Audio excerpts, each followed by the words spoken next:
E agora você acompanha o Conexão Porto Indústria desta segunda-feira. O Brasil caiu 2 posições e agora aparece na 62ª colocação no ranking global de competitividade. Uma situação que já foi pior. Em 2019, o país ocupava a 71ª colocação.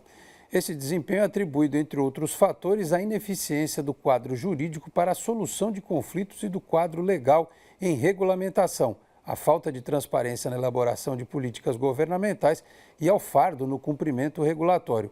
Um cenário que poderia ser diferente se algumas convenções marítimas fossem adotadas.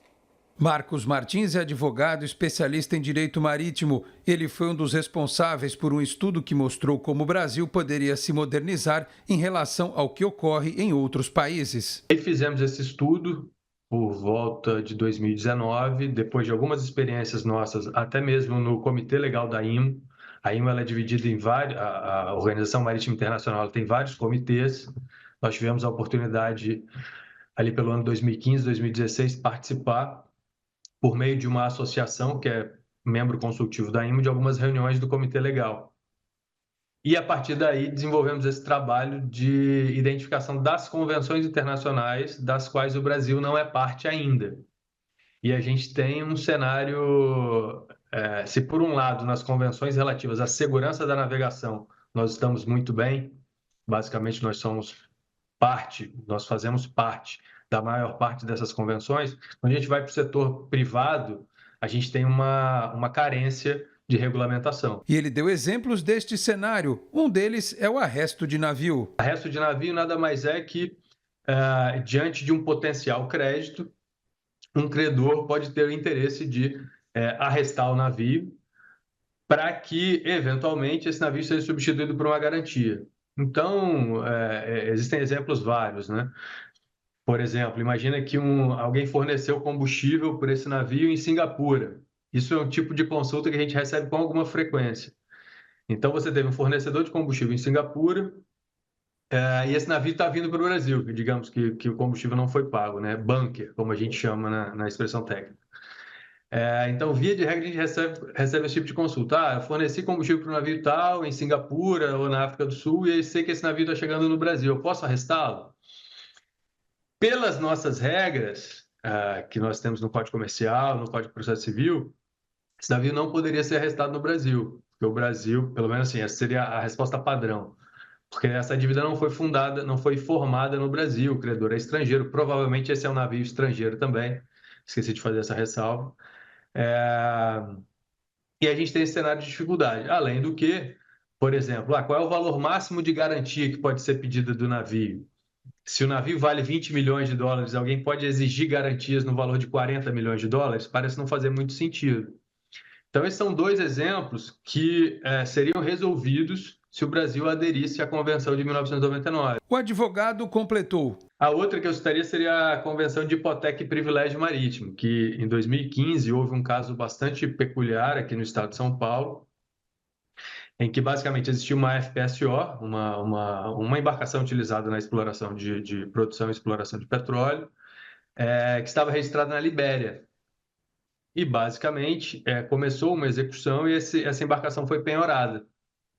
E o credor hipotecário, uma pessoa jurídica norueguesa, pediu o reconhecimento dessa hipoteca, basicamente para que eles pudessem, uma vez que o navio fosse eventualmente vendido, o credor hipotecário recebesse primeiro. Eu estou resumindo um caso, esse é um caso concreto, e basicamente a decisão do tribunal de segundo grau foi de que essa hipoteca não poderia ser reconhecida no Brasil por ser uma hipoteca registrada em um país estrangeiro, que não era parte da convenção da qual o Brasil é parte, da Convenção de 1926.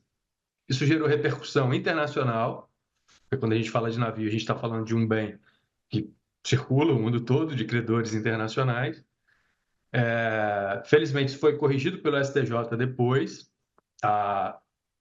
aplicando outras normas que o Brasil, por acaso, é parte, mas a Convenção de 26, a Convenção de 93, ela deixa muito claro o seguinte, olha, pouco importa a bandeira do navio, importa o pedido de reconhecimento da hipoteca num país que é parte. Então, isso seria mais difícil esse tipo de confusão que aconteceu nesse caso concreto ocorrer caso a gente tivesse essa convenção de 1993. Mas o trabalho já começa a surtir efeito. Tem um exemplo positivo, a gente tem uma terceira, que é a Convenção de Remoção de Destroços de Nairobi. Essa está em processo de internalização no Congresso. Em maio, houve uma reunião dentro da Câmara dos Deputados, em que foi aprovado, então está caminhando. Essa de remoção de destroços trata, obviamente, da remoção. Imagina, o navio teve um problema, colapsou e representa um risco à navegação na zona econômica exclusiva. Então, a gente está falando fora do mar territorial brasileiro.